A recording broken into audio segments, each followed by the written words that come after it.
UP जैसे राज्य में इतनी फर्टाइल लैंड, इतना अच्छा जल संसाधन, लेकिन टेक्नोलॉजी नहीं देते थे, अच्छा सीड नहीं देते थे। कल किसान दिवस था। किसानों के मसीहा चौधरी चरण सिंह जी के 123वीं जयंती के अवसर पर एक कार्यक्रम विधान भवन के सामने भी हुआ था, और मैं समझता था कि नेता प्रतिपक्ष और हमारे विरोधी दल के भी सदस्य उसमें भाग लेंगे, क्योंकि चौधरी साहब तो प्रदेश के नेता थे, देश के नेता थे। आप उस कार्यक्रम में नहीं थे, आएंगे भी नहीं आप लोग, क्योंकि आप लोग तो हर एक कार्य को आप वोट बैंक के नजरिए से देखते हैं। आपकी नियत है, आप किसान को वोट बैंक की नजर से देखते हैं, इसलिए कुछ किए नहीं। आप दलितों को वोट बैंक की निगाह से देखते हैं, इसलिए कुछ बोलते नहीं। इसलिए मैं कह रहा हूं ना, देखो बांग्लादेश में एक दलित नौजवान को कैसे जला दिया गया।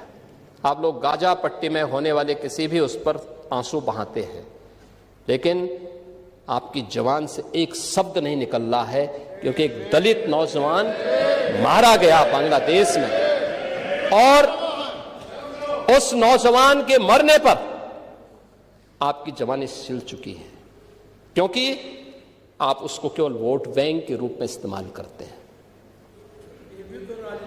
ये राजनीति नहीं है पांडे जी, ये राजनीति नहीं है, ये वो सच्चाई है जो आपकी तुष्टीकरण की नीति है, जिसके कारण बांग्लादेश बना है।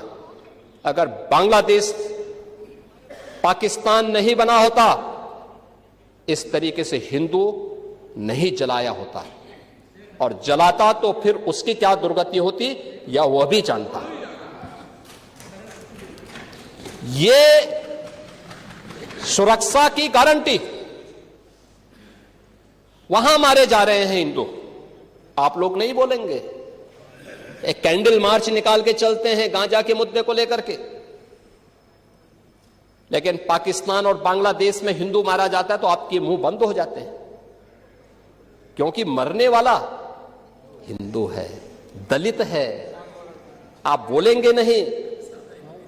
और यही सच्चाई है। निंदा प्रस्ताव पारित होना चाहिए, और ये प्रस्ताव नेता विरोधी दल की तरफ से आना चाहिए। इस घटना की हम भर्त्सना करते हैं, और बांग्लादेश सरकार को इस बात की चेतावनी देता हूं, और इसीलिए हम कह रहे हैं, नोट करना, ये चीजें होनी चाहिए, और हमारा भी प्रयास होना चाहिए।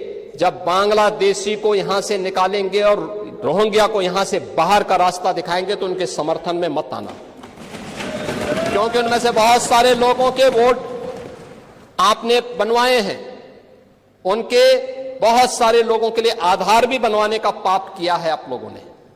इसलिए इन चीजों को ध्यान में रखना, और एक एक चीज की स्क्रीनिंग होगी,